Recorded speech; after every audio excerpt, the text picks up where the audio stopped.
Hey guys, welcome back to another Impure video. Today we're going to focus on the fluorometer. And before we focus on the fluorometer, you need a little bit of background information. So when you're working with the fluorometer, there's two types of tests. The first one is excitation test, and it's just basically looking at what wavelengths excite the electrons in the molecule or atom that you're looking at. And so here is a model, a Bohr model. And the wavelength comes in and hits the electron absorbs that wavelength and it jumps to the next energy level. But it has to be a certain wavelength for that electron to absorb and jump up to the next energy level. And that's basically what the excitation test is doing, seeing what wavelength excites the electrons. The emissions test is what wavelength does the electron re-emit. So once it jumps up to that next energy level, it gets excited, jumps up to the next energy level, it jumps back down to its ground state and it will release a certain wavelength. And that wavelength is what the emission test is looking for. So now that you know a little bit more information, background information, now we can go to the fluorometer. Okay. So the first thing you want to do with the fluorometer is turn it on. There's a button down here. This button right here. And that will turn on the machine. Now you want to sign in with the login and password that's on top. Once you log in, you want to hit the Windows button in the bottom left and then hit scan.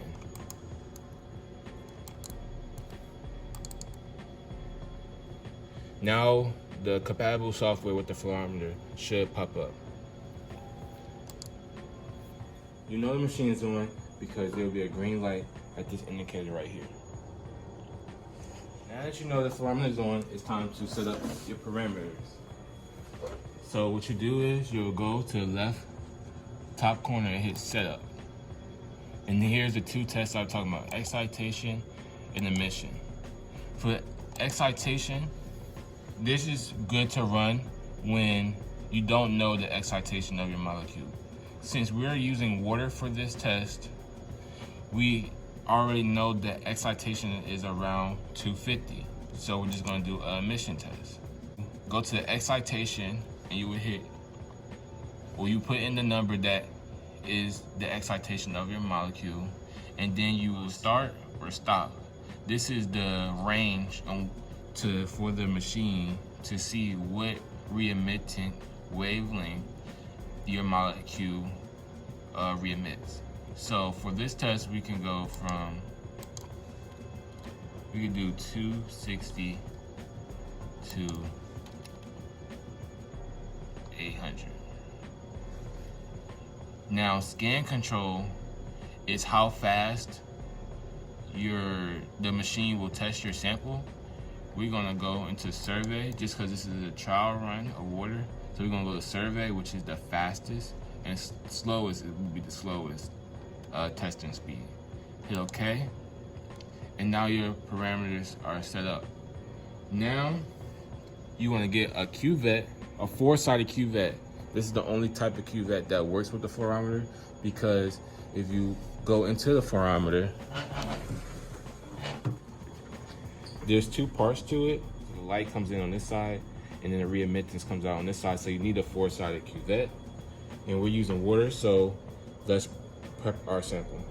So once you prep your sample, which this is just water, you want to come and put it into the fluorometer, and you don't want to place it all the way down. 2/3 is good enough. Then once you place it into the fluorometer, close the lid. Now you have your parameters set up and you have your sample in the fluorometer. Now it's time to hit start. You're gonna name your sample. For this is just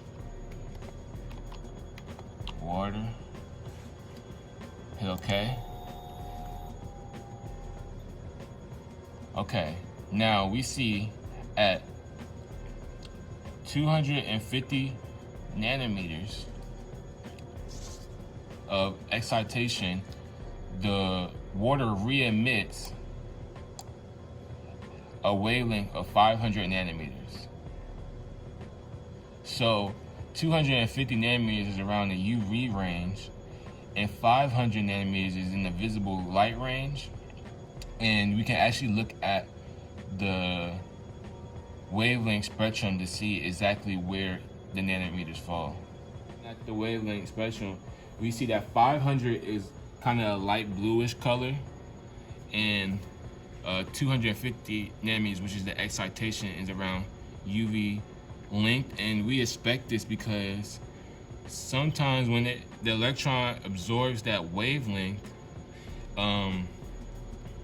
it will lose some of that energy through heat, and the wavelength will actually increase, meaning less energy.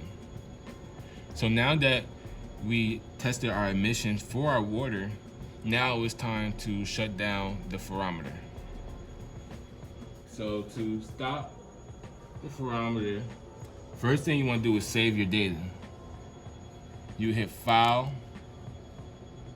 Save As, and name wherever you want your file name to be.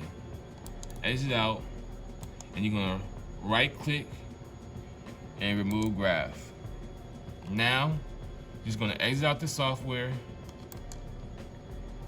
and then you're gonna go to the fluorometer, gonna take out your sample, close the lid,